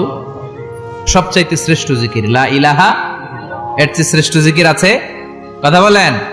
বিশ্বনবী বললেন, মান ক্বালা লা ইলাহা ইল্লাল্লাহ সিদকান মিন কলবিহি, একনিষ্ঠতার সাথে অন্তর থেকে কেউ যদি জীবনে একবার বলে লা ইলাহা ইল্লাল্লাহ, দাখালাল জান্নাহ, তার যদি পাপ থাকে, অন্যায় থাকে, ওই পাপ আর অন্যায়ের শাস্তিগুলার পরে কোনো না কোনো দিন আমার ওই বান্দা জান্নাতে ঢুকবে। একবার যদি খালিসান মিন কলবিহি সে পড়ে লা ইলাহা ইল্লাল্লাহ, তার জন্য জান্নাতকে অবধারিত করে দিয়েছে কে? আবার এটার নাম আল্লাহ দিয়েছে কালিমায়ে, কথা বলেন, দরাবাল্লাহু মাসালান কালিমাতান তাইয়িবাতান কাশাজারাতিন তাইয়িবাতিন আসলুহা সাবিতুন ওয়া ফারউহা ফিস সামা। সুবহানাল্লাহ। পবিত্র বাণী এটা কালিমায়ে তাইয়িবা। আবু সাঈদ আল খুদরি থেকে বর্ণিত, মুস্তাদরাকে হাকিম আর সহিহ ইবনে হিব্বানে এসেছে, বিশ্বনবী বলেন, মুসা আলাইহিস সালাম আল্লাহর একবার প্রশ্ন করলেন, ইয়া রাব আল্লিমনি দুআন আদউ বিহি, আপনি আমার এমন একটা জিকির শিক্ষা দেন যে জিকির দিয়ে আমি শুধু আপনার জিকির করব, কেউ এই জিকির করতে পারবে না, এই জিকির জানবো শুধু আমি আর জানবেন। কথা কোন? প্রশ্ন করছে কে? হ্যাঁ, কাকে করেছে? আল্লাহ এমন একটা জিকির শিখান যেই জিকির কেউ জানে না, আমি জানবো, আর ওই জিকির দিয়ে প্রাণ ভরে আপনারে ডাকবো। আল্লাহ বললেন, মুসা পড়ো লা ইলাহা লা ইলাহা ইল্লাল্লাহু মুহাম্মাদুর রাসূলুল্লাহ। মুসা আলাইহিস সালাম বললেন, আল্লাহ চাইলাম কি, কইলেন কি? লা ইলাহা তো জাতীয় জিকির, এটা তো আন্তর্জাতিক জিকির, এটা জানে না এমন কেউ নাই, এমনকি হিন্দু ভাইরাও জানে। কথা কন। আল্লাহ আমি তো চাইছিলাম এক্সক্লুসিভ, এক্সক্লুসিভ আমার জন্য স্পেশাল, এর চেয়ে সুন্দর আর কেউ জানবে না, এত সুন্দর একটা জিকির আপনি দিবেন, এটা আমি ডাকবো আপনারে আর আপনি শুনবেন। আল্লাহ বললেন, মুসা এর চেয়ে দামি আমার কাছে নেই। আল্লাহু আকবার। লাউ তাদউ লা ইলাহা ইল্লাল্লাহ ফি কাফা, লা ইলাহা রে যদি মুসা এক পাল্লায় রেখে দাও, ওয়াস সামাওয়াতু সাবউ ওয়াল আরদিন, সাত আকাশ সাত জমিন যদি আরেক পাল্লায় রেখে দাও, লা ইলাহা এক পাল্লায়, সাত আকাশ সাত জমিন আরেক পাল্লায় ওজন যদি দাও, লা রাজাহাত কাফাতু লা ইলাহা ইল্লাল্লাহ, মুসা দেখবা মুহূর্তের মধ্যে লা ইলাহা ইল্লাল্লাহর পাল্লা ভারী হয়ে গেছে। সাত আকাশ সাত জমিন এক পাল্লায়, শুধু লা ইলাহা ইল্লাল্লাহ আরেক পাল্লায়, মুহূর্তে লা ইলাহার পাল্লাটারে ভারী করে দিবে কে? এটা বিপ্লবী বাণী। আমরা এটার ভিক্ষার মধ্যে লাগাইছি। এখন ভিক্ষা করার সময় লা ইলাহা আছে না নাই? একটা টাকা দিয়া যান আমি গরিব ইনসান, আখিরাতে সওয়াব পাইবেন পাহাড় সমান, একটা টাকা দিয়া যান আমি গরিব ইনসান, আছে না নাই? জুমার নামাজের সময় ভিক্ষা করে একটা টাকা দিয়া যান আর লা ইলাহার জিকির লগে, আছে না নাই? এটা আমরা ভিক্ষার জিকির বানাইছি, এটা তো বিপ্লবী বাণী। এই বাণীর পক্ষে যারা, তারা ন্যায় আর সত্যের পক্ষে চিল্লায় বলেন ঠিক কিনা? এই বাণীতে যারা বিশ্বাস করে তারা এক আল্লাহর সামনে মাথা নত করে দেয়, গোটা পৃথিবীর কোন শক্তির সামনে ওই মাথা নত হয় না, ঠিক কিনা? এই লা ইলাহা যারা আমরা মানি, আল্লাহ ছাড়া কারো সামনে মাথা নত করব? কোন শক্তি আমাদের মাথা নত করাতে পারে না। বিপ্লবী বাণী, এটা সংগ্রামী বাণী। এই বাণী এমন বিপ্লব তৈরি করে গোটা বিশ্ব পাল্টে দেয়। এই লা ইলাহার ব্যাখ্যা করেছেন সাইয়্যিদ কুতুব শাহীদ তার তাফসিরে, নাম শুনছেন? কি নাম তাফসিরের? ফি জিলালিল কুরআন। ফি জিলালিল কুরআন লিখে উনি মিশর কাঁপিয়ে দিলেন। তিনি গোটা বিশ্বের জাহালাতকে তার তাফসিরের লেখনীর মধ্যে দিয়ে তুলে এনেছেন। আর বলেছেন, আল্লাহর আইন ছাড়া পৃথিবীর বুকে কোনো আইন চলবে না। তার তাফসির পরে মিশরের সব যুবকরা রাস্তায় নেমে এলো। আন্দোলনের চোটে পুরো মিশরে উত্তাল গণ আন্দোলন। ইনিল হুকমু ইল্লা লিল্লাহ, আল্লাহর জমিনে আল্লাহর আইন ছাড়া কিছু চলবে? পুরো মিশর টালমাটা, সরকার টালমাটা। সরকার প্রধান ছিল জামাল আব্দুল নাসের, কয়টারে জেলে ভর। তখন হকের কথা বললেই জেলখানা আছে না নাই? সাইয়্যিদ কুতুব শাহীদের জেলখানায় ভরা হলো। ওনার জেলখানায় ভরার পরে আন্দোলন আরো 3 গুণ বেড়ে গেল। কায়রোর রাস্তায়, মিশরের রাস্তায় রাস্তায় ইসলাম প্রেমিক, কোরআন প্রেমিক যুবকদের আন্দোলন। পুরো আন্দোলনে মিশর কেঁপে উঠল। মিশর ব্যাপী আন্দোলনের গণজোয়ার। সরকারের অবস্থা খারাপ। সরকার এবার ঘোষণা দিল সাইয়েদ কুতুব শহীদ মিশরের যুবকদেরকে আন্দোলনে ঠেলে দেওয়ার কারণে তাকে মৃত্যুদণ্ড দেয়া হলো, ফাঁসি। যুগে যুগে কোরআনের পক্ষে যারা, এদের কাছে ফাঁসির রশি আছে না নাই? কিন্তু এই ফাঁসির রশিকে তারা থোড়াই কেয়ার করে, চিল্লায় বলেন ঠিক কিনা? ফাঁসি, সাইয়েদ কুতুব শহীদের ফাঁসির রায় দেয়া হলো। আদালত থেকে ফাঁসির রায় বহাল রাখা হলো। যেদিন ফাঁসি দেয়া হবে তার 1 ঘন্টা আগের ঘটনা। কারা কর্তৃপক্ষের নিয়ম অনুযায়ী, জেল কোডের নিয়ম অনুযায়ী জেলখানার যিনি ইমাম আছে না, উনি 1 ঘন্টা আগে আইসা এই কালিমা পড়ায়, যারা ফাঁসি দেয়া হবে এর পড়ায় লা ইলাহা মুহাম্মাদুর। তো সাইয়েদ কুতুব শহীদকে কালিমা পড়ানোর জন্য ইমাম সাহেব আসছে। ফাঁসির বাকি কয় ঘন্টা, এসে বলে সাইয়েদ কুতুব শহীদ আপনি পড়েন লা ইলাহা ইল্লাল্লাহ। সাইয়েদ কুতুব শহীদ বলে আমারে তুই কালিমা শিখাইস না, আমি কালিমা খুব ভালো জানি। যেই কালিমা পড়ানোর কারণে সরকার তোরে বেতন দেয়, ওই কালিমার ব্যাখ্যা করার কারণে সরকার আজকে আমারে ফাঁসি দেয়। তুই কালিমা পড়াস, তোরে টাকার বান্ডিল দেয়, আমি কালিমার ব্যাখ্যা করার কারণে ফাঁসির মঞ্চে দাঁড়াই। চিল্লায় বলেন ঠিক কিনা? তার মানে তোর কালিমা আমার কালিমা এক কালিমা না। এই 2 কালিমার মধ্যে পার্থক্য আছে না নাই? তোর ইমানি চেতনা আমার ইমানি চেতনা এক ইমানি চেতনা নয়। তোরে টাকা দেয়, আমারে ফাঁসি দেয়, তার মানে 2 চেতনা আলাদা। চিল্লায় বলো ঠিক কিনা? এজন্য আল্লাহ ডেকে বললেন গোলাম, এটা বিপ্লবী বাণী। এই কালেমার আন্দোলন যারা করে তারা আল্লাহ ছাড়া পৃথিবীর কাউরে ভয় পায় না। আর তারা চায় কালেমার পতাকা পৃথিবীর মধ্যে যেন পথ পথ করে উড়ে, ঠিক কিনা? বাংলার জমিনে কালেমার পতাকা উড়ুক, আমরা চাই কি চাই না? কোন একদিন এ দেশের আকাশে কালিমার পতাকা উড়বে, সেদিন সবাই খোদাই বিধান পে দুঃখ বেদনা ভুলবে। কোন একদিন এ দেশের আকাশে কালিমার পতাকা উড়বে, সেদিন সবাই খোদাই বিধান পে দুঃখ বেদনা ভুলবে। চিৎকার করে বলেন ঠিক কিনা? এই কালেমার সমাজ যদি হয়, ওই সমাজে কেউ লাঞ্ছিত হবে না, ওই সমাজে কোনো নারী নিগৃহীত হবে না, ওই সমাজের কোনো কাজের মেয়েরা ধর্ষিত হবে না, ওই সমাজে দুর্নীতি থাকবে না, ঘুষ থাকবে না, চাঁদাবাজি থাকবে না, টেন্ডারবাজি থাকবে না। সমাজটারে শান্তি দিয়ে সমৃদ্ধ করে দিবে কে? এজন্য সব সময় জিকির করতে হবে একজনের। চিল্লায় বলেন তিনি কে? আল্লাহ। শ্রেষ্ঠ জিকির হচ্ছে লা ইলাহা ইল্লাল্লাহ। করতে রাজি আছেন? সব সময় জিকিরটা করতে রাজি আছেন? Every night and every day, every night and every day, never forget to say la ilaha illallah.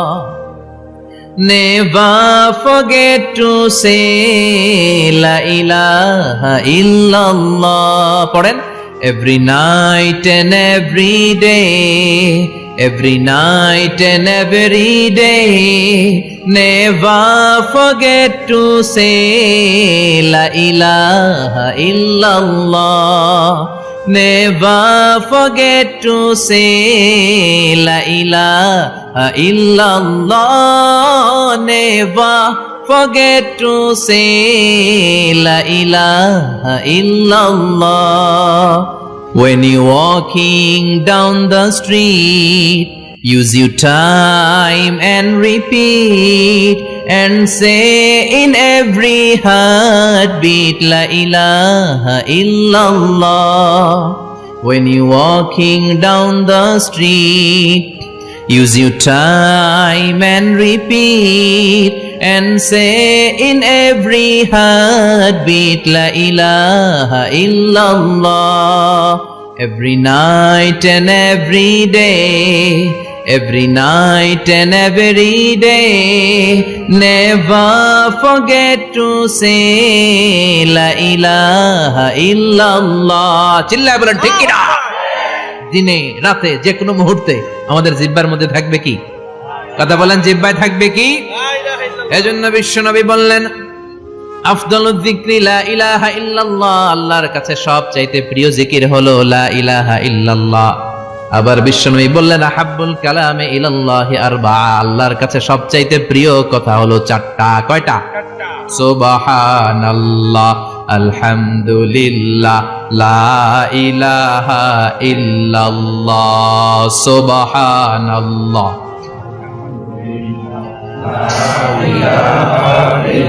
লা ইলাহা ইল্লাল্লাহ, মুহাম্মাদুর রাসূলুল্লাহ। সুবহানাল্লাহ পড়েন। চারটা কথা আল্লাহর কাছে সবচেয়ে প্রিয়। একটা হচ্ছে সুবহানাল্লাহ, আরেকটা হচ্ছে আলহামদুলিল্লাহ, আরেকটা হচ্ছে লা ইলাহা ইল্লাল্লাহ, আরেকটা হচ্ছে আল্লাহু আকবার। এই যে শুরুতে তিনটা তাকবীর দিছি, এই তাকবীরটা আল্লাহর প্রিয় কথা যে চারটায়, চারটার মধ্যে একটা আছে না নাই?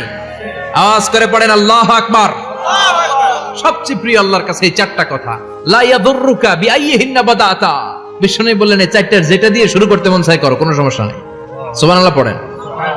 এজন্য ফরজ নামাজের পরে এই তাসবিহগুলো পড়বেন। আব্দুল্লাহ ইবনে আমর ইবনে আস তিনি বর্ণনা করেন, আমি বিশ্বনবীকে আঙ্গুলের গিরা দিয়ে এই তাসবিহগুলো পড়তে দেখেছি।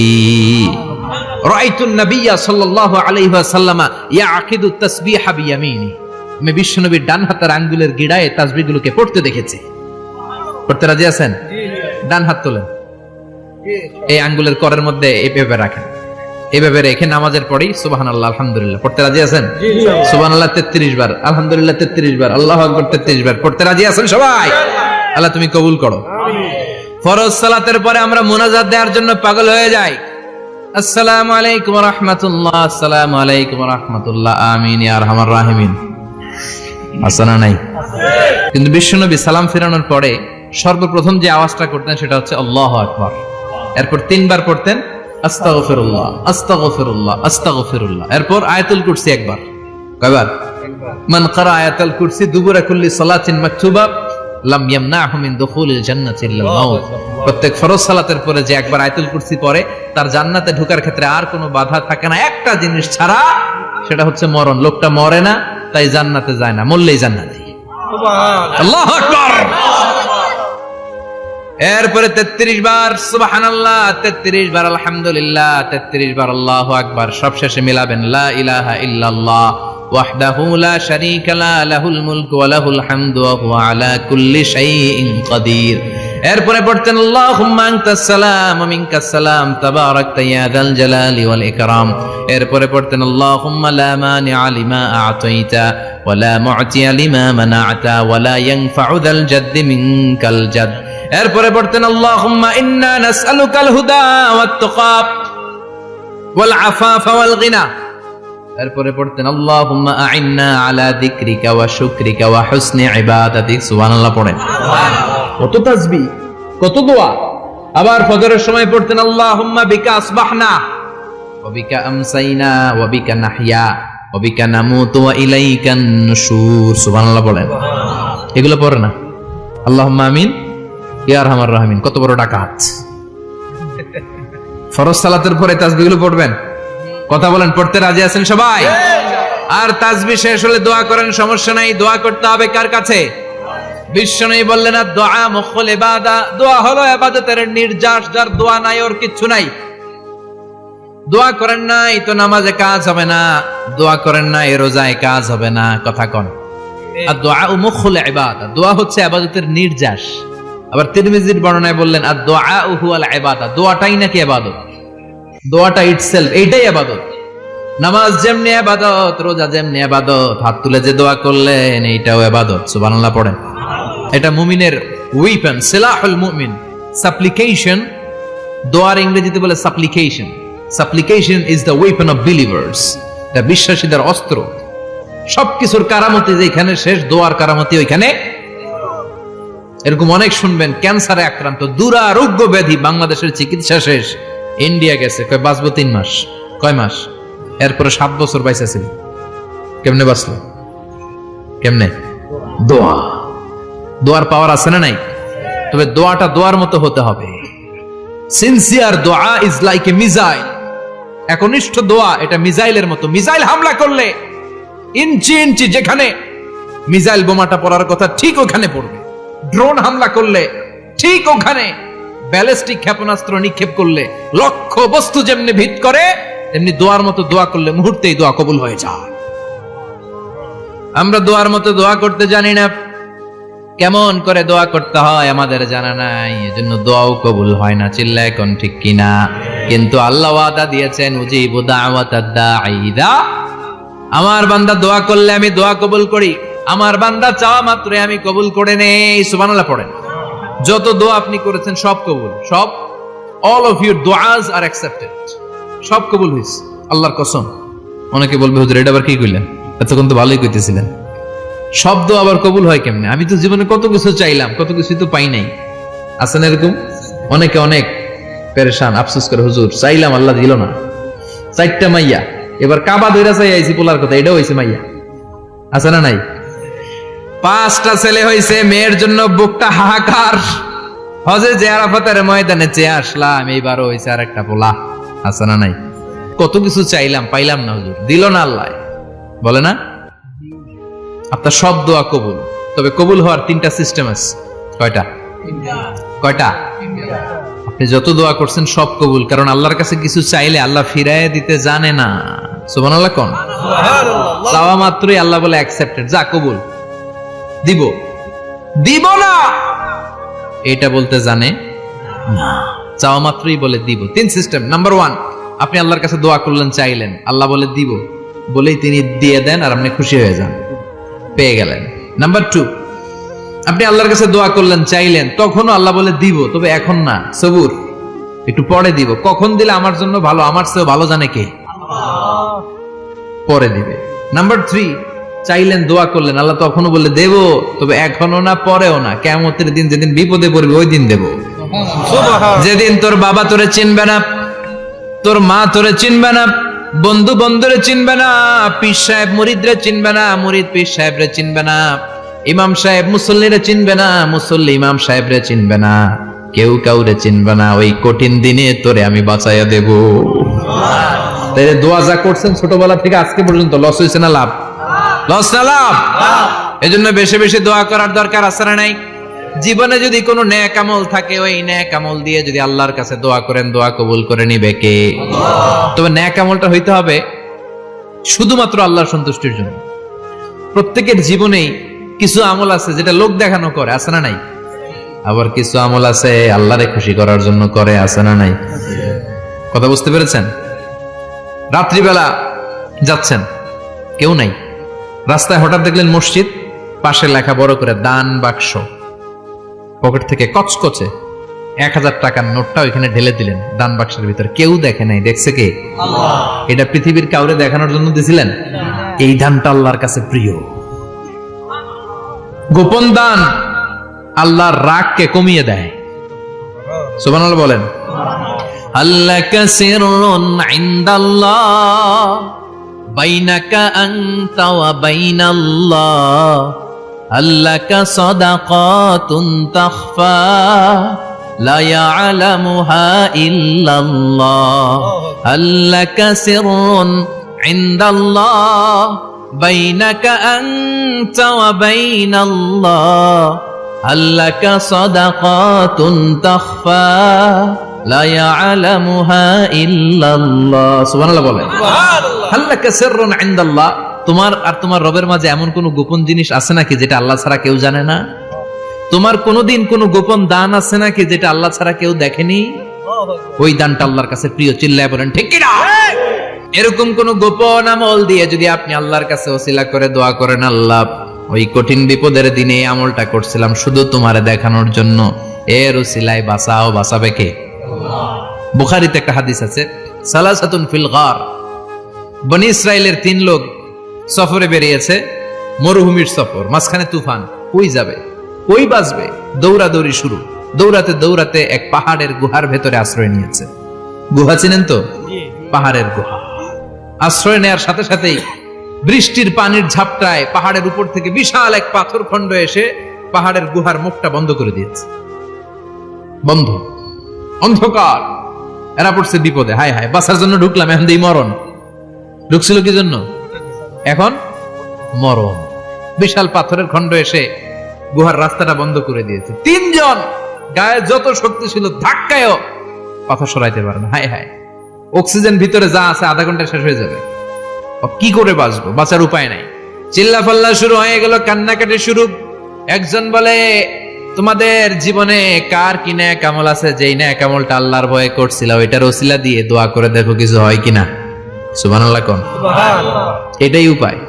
একজন হাঁটু গেড়ে চোখের পানি ছাড়া শুরু করছে, আর দোয়া শুরু করছে, আল্লাহ আল্লাহুম্মা কানাত লি আবাওয়ান শাইখান কাবীরান, আল্লাহ আমার বাবা মা ছিল বৃদ্ধ বৃদ্ধা, আমি পেশায় রাখাল, সারাদিন ছাগল চড়িয়ে রাত্রিবেলা দুধ আনতাম, সবার আগে আব্বা আম্মারে দিতাম, এরপরে আমার ছেলে মেয়ে, এরপরে স্ত্রী।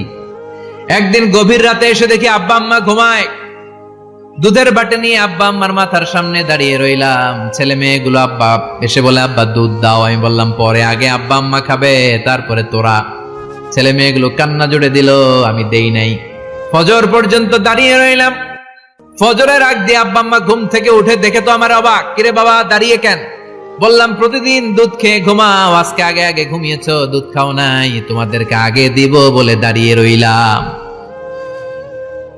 আল্লাহর ডেকে বলে, আল্লাহ ওই দিন সারা রাত দুধের বাটি নিয়ে মা বাবার শিওরে আমি দাঁড়িয়েছিলাম, ফজরের সময় আব্বা আম্মারে দুধ খাওয়ালাম, তারপরে ছেলে মেয়েদেরকে দিয়েছিলাম, তারপরে স্ত্রীর মুখে দিয়েছিলাম। ও মাবুদ, ওই দিনের এই কাজটা আমি দুনিয়ার কাউরে খুশি করার জন্য করি নাই, শুধুমাত্র তোমার খুশি ছাড়া। ওই রাতের ইবাদত যদি তোমার দরবারে ভালো লেগে থাকে, ফাফাররিজ আন্না মা নাহনু ফি, আজকের বিপদের দিনে কেউ বাঁচানোর নাই, তুমি আমাদের বাঁচাও। ফানফাজারাত, মুহূর্তের মধ্যে 1/3 বিশাল পাথর খণ্ডটা 1/3 ডান দিকে সরে যায়, এক পাশে সরে যায়। সামান্য আলো বাতাস ঢুকতে আরম্ভ করলো। এখন বাতাস ঢুকে এখন বেঁচে থাকতে পারবে এই নিশ্চয়তা হয়েছে। সুবহানাল্লাহ কোন। এবার সে বলল, ভাই তোর কি আমল আছে বল। দ্বিতীয় জন হাঁটু গেড়ে আবার চোখের পানি ছেড়ে আল্লাহরে ডেকে বলে, মাবুদ আমার এক চাচাতো বোন ছিল, কানাত লি ইবনাতু আম জামিলা ওয়া কুনতু উহিব্বুহা কাআশাদ্দি মা ইউহিব্বুর রিজাল আন-নিসা। আল্লাহ সুন্দরী, অনন্যা, অপ্সরী, প্রিয়ংবদা, অনুসুয়া, গুণবতী, রূপবতী আমার এক চাচাতো বোন ছিল, তার প্রেমে আমি ছিলাম পাগল পাড়া, কিন্তু সে তো আমার ডাকে সাড়া দেয় না। অনেক চেষ্টা করলাম তারে পাওয়ার জন্য। চাচাতো বোন আমারে বলে, 100 স্বর্ণ মুদ্রা যেদিন দিতে পারবা ওই দিন আমারে পাবা। এবার আমি স্বর্ণ মুদ্রা কালেকশনের কাজে লেগে গেলাম। বছরের পর বছর চেষ্টা করে 100 স্বর্ণ মুদ্রা যেদিন পেলাম ওই দিন চাচাতো বোনের কাছে গেলাম, যে তার হাতে স্বর্ণ মুদ্রা দিলাম, বললাম চলো এবার আমরা অপকর্ম করি। স্বর্ণ মুদ্রা পেয়ে সেও খুশি, আমিও খুশি। সে পাইছে স্বর্ণ, আমি পাইছি তারে। গোপন একটা রুমের ভেতরে ঢুকলাম, দুজনে জামা কাপড় খুলে ফেললাম, নেকেড হয়ে পাপ কাজ শুরু করব। ইন দা মিন টাইম আমার চাচাতো বোন আমারে বলে, ও আমার চাচাতো ভাই, আমারে তুই আমার সতীত্ব তুই নষ্ট করে দিস না, ইত্তাকিল্লাহ, আমার সম্ভ্রম তুই শেষ করে দিস না, ইত্তাকিল্লাহ, আল্লাহরে ভয় কর। আল্লাহ ওই মুহূর্তে ফিরে আসা কঠিন কঠিন, কিন্তু ইত্তাকিল্লাহ, আল্লাহরে ভয় করে এই শব্দটা যখন শুনলাম আমার ভিতরটা কেঁপে উঠেছে। আমি মুহূর্তে তোমার ভয়ে জামা পড়ে ওই রুম থেকে চিৎকার মেরে বেরিয়ে গিয়েছি। আল্লাহ সেদিন আমি পাপ কাজ করি নাই, সেদিন আমি মনের খায়েশ মিটাই নাই, তোমার ভয়ে সেদিন আমি দৌড়ে পালিয়েছি। ওই দিনের ইবাদতটা আমলটা যদি তোমার কাছে ভালো লেগে থাকে, ফাফাররিজ আন্না ফিমা নাহনু ফি, আজকে যেই বিপদে আছি তুমি বাঁচাও। বলার সাথে সাথে 2/3 2/3 পাথরের খণ্ডটা আরো ডান দিকে সরে যায়। সুবহানাল্লাহ পড়েন। এবার আরো বড় ফাঁকা হয়েছে। এবার তারা বেরোতে চেষ্টা করলো, দেখে মাথা বেরোয়, শরীর বেরোয় না, হাত বেরোয়, পিঠ বেরোয় না, পা বের হয়, দেহ বেরোয় না, আরো সরতে হবে। এবার বাকি আছে কয়জন? সে দোয়া করতে শুরু করলো, আল্লাহ ইস্তাজারতু জারাক, আমি ব্যবসায়ী ছিলাম, অনেক শ্রমিক ভাড়া করে একদিন একটা কাজ করালাম, সব শ্রমিকের টাকা দিয়ে দিলাম। এক শ্রমিক টাকা না নিয়ে ভাগলপুর কই যে গেছে নিজেও জানি না, ওর টাকা আমার কাছে রয়ে গেল। এই শ্রমিককে আর টাকাটা বুঝাই দিতে পারি নাই। এই টাকা দিয়ে আমি কয়েকটা ছাগল কিনলাম, এই ছাগলগুলো বাচ্চা দিল, ওগুলো বাচ্চা দিল, ওগুলো বাচ্চা দিল, দিতে দিতে বিশাল ছাগলের ডেইরি ফার্ম করে ফেললাম তার ওই টাকা দিয়ে। 1 যুগ 12 বছর পরে সে এসে বলে আমার টাকা ফিরায় দাও। আমি বললাম এই যে ছাগলের ডেইরি ফার্ম পুরোটাই তোমার। সে বলে আতাস্তাহজিউ মিন্নি, আমার সাথে ঠাট্টা করো? আমি পাই সামান্য কয়টা টাকা, 1 যুগ আগে যে টাকা পাইতাম ওইটা দিলেই চলবে। আমি বললাম ও শ্রমিক, তোমার টাকা দিয়ে আমি ছাগল কিনে ব্যবসা করেছি, ছাগল বাচ্চা দিয়েছে, বাড়তে বাড়তে বাড়তে বাড়তে আজকের বিশাল এই ডেইরি ফার্ম, এই ডেইরি ফার্মের মালিক আমি নই, তুমি নিয়ে যাও। বলার সাথে সাথে শ্রমিক আনন্দে নাচতে নাচতে ডেইরি ফার্ম নিয়ে যায়।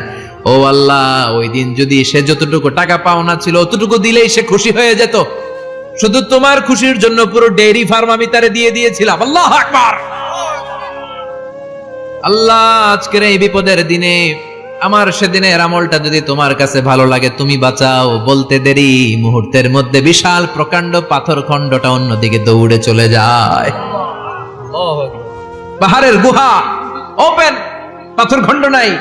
আল্লাহর শুকরিয়ার তাকবীর দিতে দিতে 3 জন বের হয়ে যায়। সুবহানাল্লাহ পড়েন। সহিহ বুখারীর বর্ণনা, সহিহ হাদিস। নিজের এমন কোন নেক আমল যদি থাকে যে আমলটা শুধু আল্লাহর জন্য করেছিলাম, ওই নেক আমলের ওসিলা দিয়ে দোয়া করলে দোয়া কবুল করবে কে?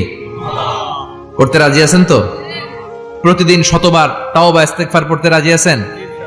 আল্লাহর জিকির করতে রাজি আছেন তো? আর বেশি বেশি দোয়া করতে রাজি আছেন? সবাই সবার জন্য দোয়া করবো, রাজি আছেন তো?